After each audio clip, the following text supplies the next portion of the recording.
Good morning আমার মহন্ত ফ্যামিলিতে তোমাদের সকলকে ওয়েলকাম। আশা করি তোমরা সবাই খুব ভালো আছো, আর আমি তো খুব দুর্দান্ত আছি। এই তো সব যাচ্ছি আমরা রামনবমী স্নান করার জন্য। 1-2 জন না, দল বেঁধে পুচকিটাকে নিয়েও আমাদের 11 জনের মতন, আর বড়রা তো আমরা 10 জন বেরিয়ে গেছি।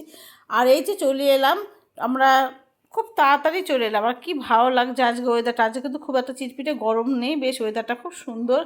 তো চলো, সব লাইন লেগে গেছে আর বালুঘাটে এটা সামনেই।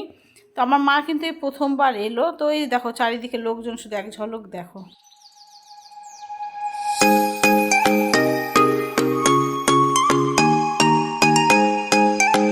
কি করব, কুম্ভ মেলাতে তো আর যেতে পারলাম না, তার জন্য এই নদীতে স্নান করি। কুম্ভ মেলাতে যাওয়ার তত ভাগ্য হলো না, গঙ্গাতে।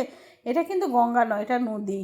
তো এই নদীতে সব স্নান করছে, করে যেটুকুন গঙ্গার পুজো, সেই পুজো টুজো সবাই সারছে। তো এখান থেকে উপরে উঠলেই তোমার মন্দিরটা, বেশি দূর নয়।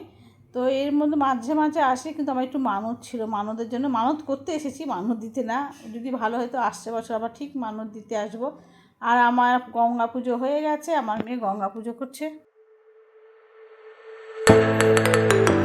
মনে হচ্ছে আমার দেওরের মেয়ে মনে হচ্ছে অরিজিনাল মুক্তটা পেয়ে গেছে, কী যে খাজানা পেলো এক ডুবে। ওটাই ওদের আনন্দ। তো আমাদের স্নান টান সব কমপ্লিট, এতে পুজো দিয়ে দেবো, পুজোর বাতাসা নিয়ে নিলাম এখানেই নদীর থেকে উঠে। আর শুধু একটা ভিড় একবার দেখো।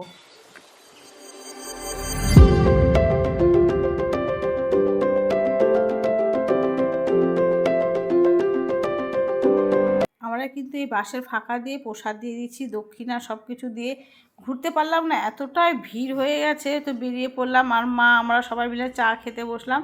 এই তো চা খেয়ে দিয়ে বেরিয়ে যাবো, অনেকটা বেলা হয়ে গেছে তো, আর ছোট বাচ্চা আছে। তো চলো এই ভিডিওটি এ পর্যন্তই, আর চলো দেখো আমাদের ভাইরাল জায়গাটা।